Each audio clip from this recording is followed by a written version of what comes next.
Phil is Kelley. We welcome you all here tonight to celebrate our new bride and groom. For those of you who do know me, then you probably know that I tend to be a little bit emotional. Let's face it, this is probably one of those times. So you're just going to have to bear with me while I try to get through this. But before I get started, I do have a few thank yous. I'm recording, right? First, to Father Phil and Fordham University. He's here? Go Rams! Go Rams!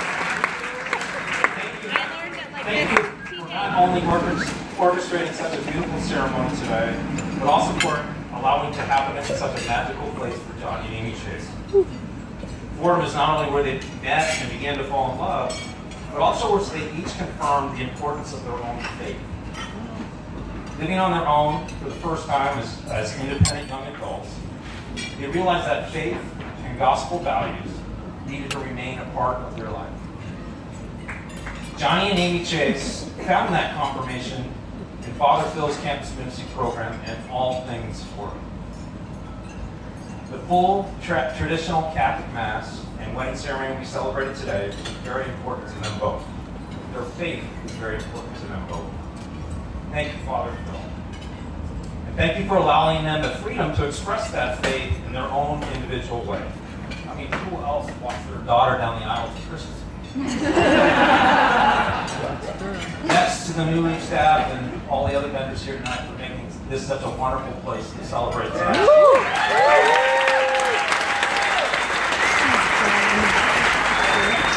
To my for the incredible effort it took to orchestrate and plan for everything that went into today, all while keeping your day job. To do it with your mother being on the opposite side of the country, and to do it without any significant drama or meltdowns. Okay, maybe one or two minor. It's quite remarkable. You're incredibly organized, thorough, you knew exactly what you wanted. I think you nailed it. I hope it's everything you dreamed.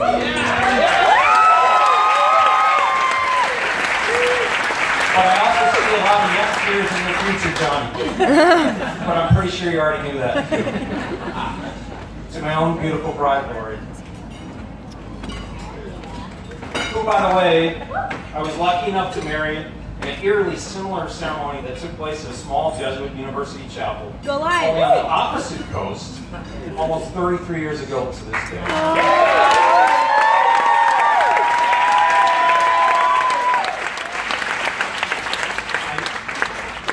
I know it was difficult being so far away from your daughter during this process, but you accepted that fact without complaint.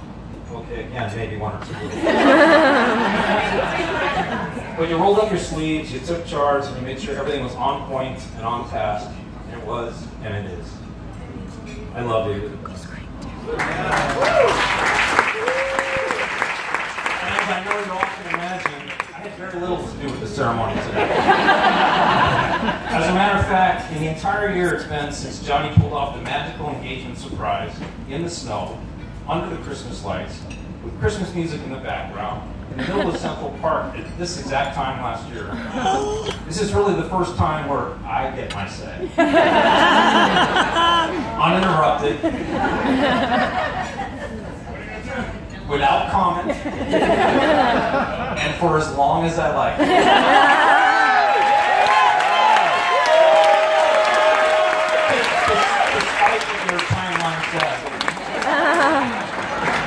Finally, thank you to all of you, family and friends of the bride and groom, here tonight to show your support and celebrate this wonderful occasion with us. We do understand how difficult it is and what a commitment it took for many of you to be here in New York tonight, especially this time of year with the holidays upon us and everything that entails. But it was very important to Amie Chase and Johnny to be able to celebrate their special day at their special place, Fordham, and here in New York. So thank you to all our family and friends. We have many people who traveled very long ways to get here tonight. Not only folks from Northern California, but Southern California, Texas, Illinois, Florida, North Carolina, Ohio, Michigan, Maine, Massachusetts, Connecticut, New Jersey,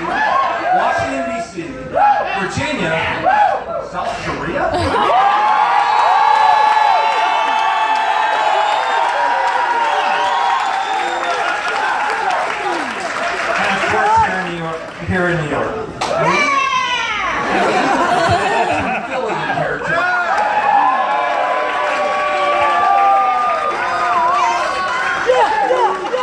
But I would be remiss if I didn't call out one special journey in particular.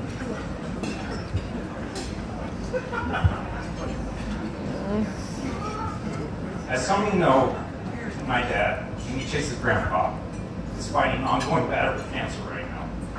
Some 9 months ago, I was sitting with my mom and dad in his doctor's office when the collective decision was made that the best course of action for my dad, given his age and the stage of his cancer, was basically no action, to let nature and God take its course. Part of what went into the decision that day was the fact that my dad has been the main caregiver of my mom over the past several years.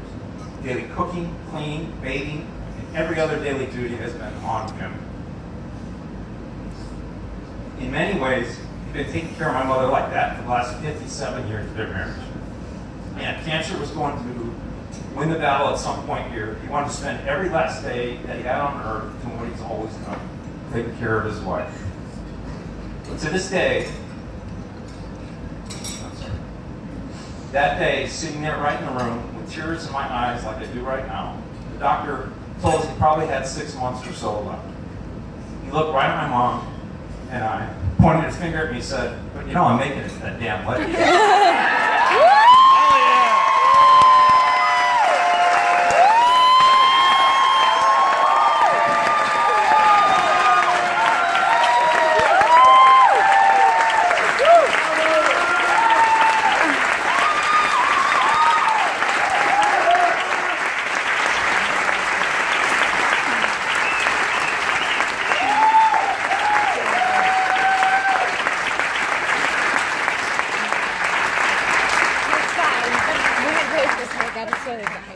So here we are, with my mom and dad here, just as you said would be, celebrating our marriage with Johnny and Amie Chase.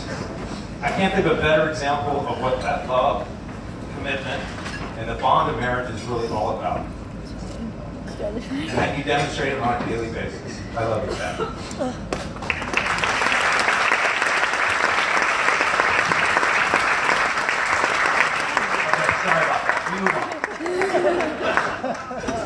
As a point of clarification for you all tonight, for some of you from the West Coast, when you hear stories tonight about a gal named Chase, it's really Amie we're talking about.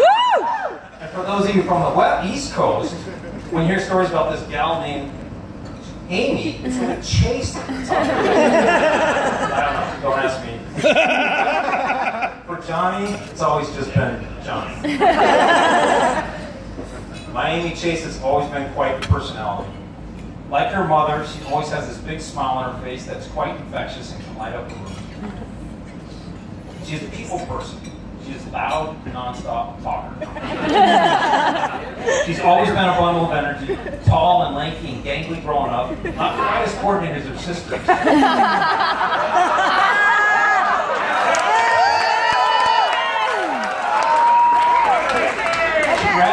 She gradually drifted away from athletics and concentrated more to her strengths. Having fun, acting the fool, and talking. Always talking. Naturally, she was drawn to the theater life because it enabled those skills to put on work and on display. That's what led her journey to New York, Fordham, the FET. Yeah! The Fordham Experimental Theater. And of course, Johnny. Good job, for her not being competitive. Oh no. My Amie Chase was always very competitive, wanted to be the best at everything she tried, even now. I get regular progress reports on her quarterly sales goals and results. Doesn't matter that she's a woman in a man's world really knows nothing about the internet gaming or how to play the game. She's even selling Xbox. It's just about the close and meeting the quota, and she does every quarter.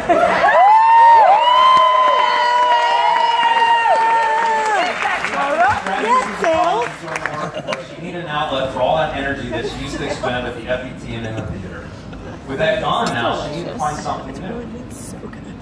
She discussed this with her mom, who of course talked her into running. Amie did not want to fail. she made a pointed effort to get in shape, work out, begin running just like her mom. She has since conquered various local races, the Brooklyn Half, and of course, qualified for and completed the New York Marathon.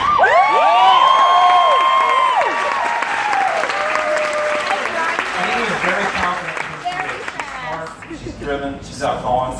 She's not afraid to take on a challenge, and as we all know, Amie Chase likes to be in charge.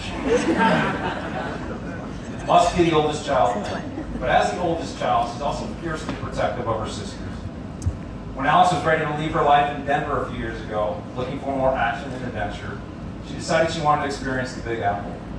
Amie took her under her wing and not only insisted that she move in with her, but allowed her to become an integral part of her inner circle of friends and social activities. If Alex was to move to New York, she had no choice but to be all in and under the watchful eye of Amie Chase. To be honest, I was a little nervous at first, thinking back to a few, shall we say, differences when they were teenagers. But the Rad Chicks have a strong bond, and very little can keep them apart, not even Johnny. But he knew that already, and he's endeared himself to his sisters and earned their love too. But thanks to Amie Chase, Alex has had the time of her life here in New York, and is doing great getting settled down in Brooklyn.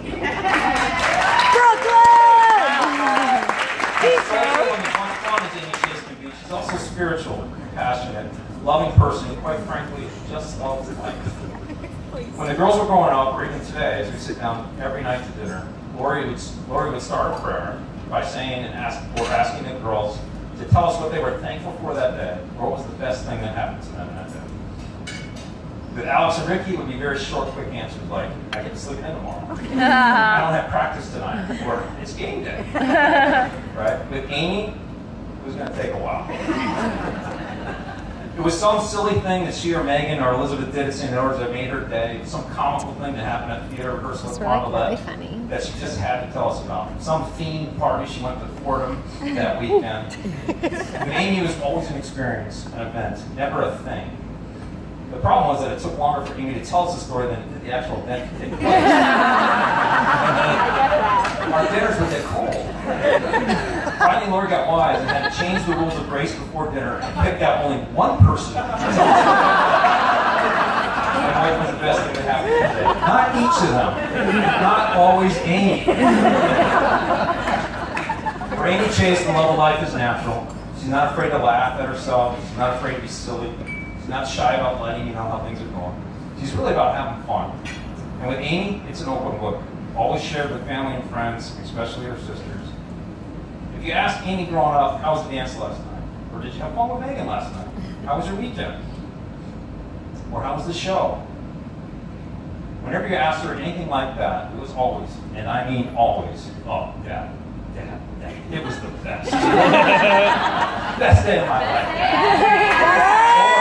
best day ever.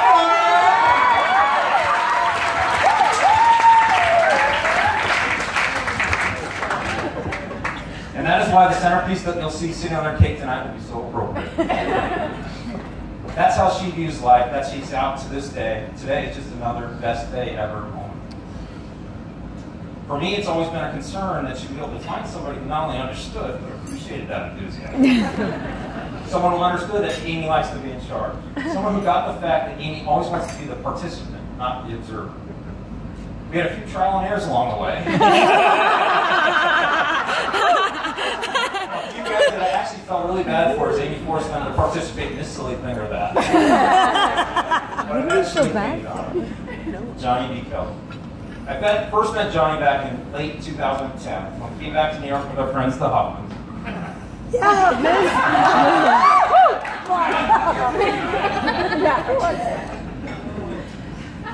We wanted to see where the kids at Fordham like to hang out, so Amie Chase took us to this place called the How.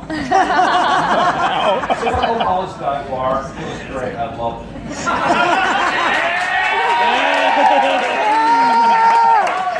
I was introduced to Johnny the first time that evening. I was told I was meeting a new friend of Amie's, not even sure how serious they were at that point. But some boy she met as part of this FET group. But when I was introduced to Johnny, I must admit I was a little taken aback. I met this tall, handsome, athletic-looking Irish kid.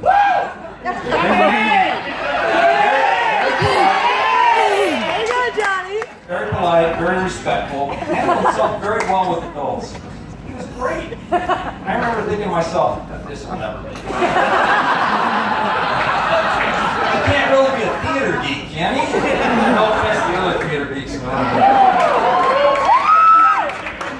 And I remember that weekend vividly because that was the weekend we all, Lori, Amy Chase, Megan, Lon, and Kim, went down to Game 6 of the NLCS down in Philly. That night, we beat the game and went on to win the World Series that year. Escorted out of the stadium by these yeah, we did. Sitting next to us, so we wouldn't be mugged by the Philly fans that were screaming at us and throwing stuff at us.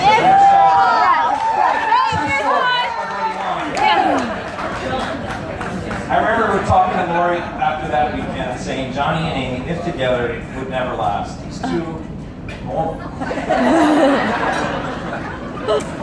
Lori told me that I better pay attention to Johnny because she thought Amy was pretty smitten with this kid, even way back then. Of course, over time, they were together. And of course, over time, they were going to last. As I was able to spend more time with Johnny and get to know him a little bit, he's so interesting to me. There was this tall, athletic kid, a math major, so he's smart, right? Woo! Woo! Woo! But he also had this other set of skills that he really enjoyed. He's in a band, he loved music, he loved theater, playing guitar, he liked to write, sing, dance.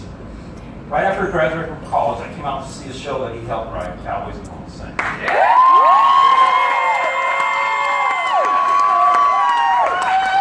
Once the reward, he got recognized at these small festivals they performed in around town. Small!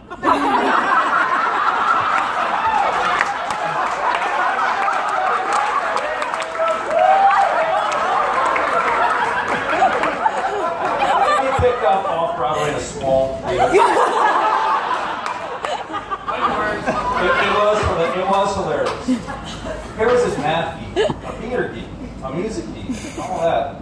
He's not a geek. He's smart, articulate, easygoing, fun-loving guy who actually gets along with everybody. True. Johnny has this ease about him. He's easy to talk to. He's just a very, very likable guy. Everyone loves Johnny. He endeared himself to Amy's sisters. They love him. He gets Christmas presents from Game Radanovich. He's even gotten himself invited to a few rat chick vacations. Survived Laguna. He even captained a rat chick boat day. One long wine stroll down the streets of Danville and had all Lori's girlfriends in love with him.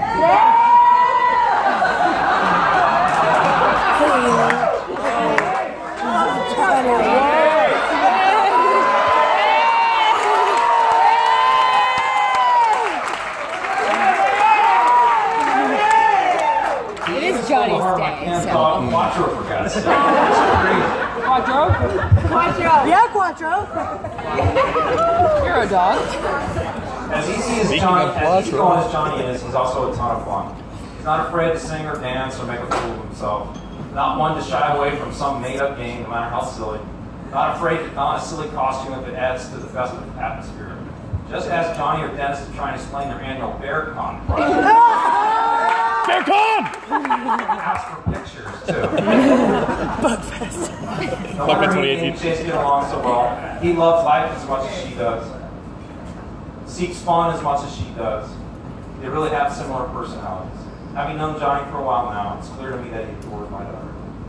I could not be happier. Really.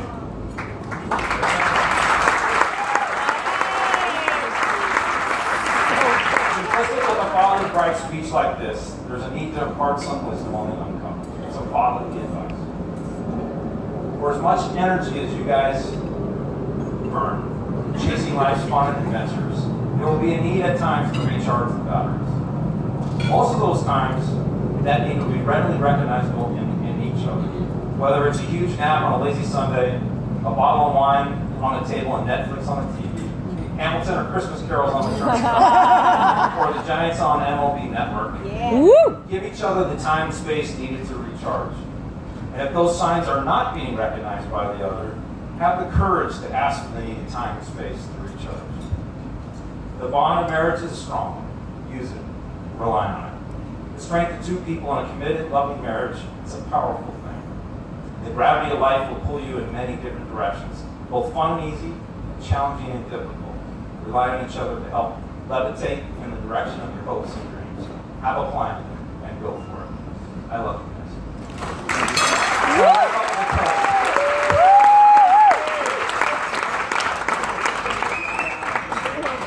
To Mr. and Mrs. Kelley. Let's add another alcohol in there so we just really rub to it. Sorry. May the foundation of the new house Kelley be built with the strength, love, and support of your faith, your family, and your friends. God bless you.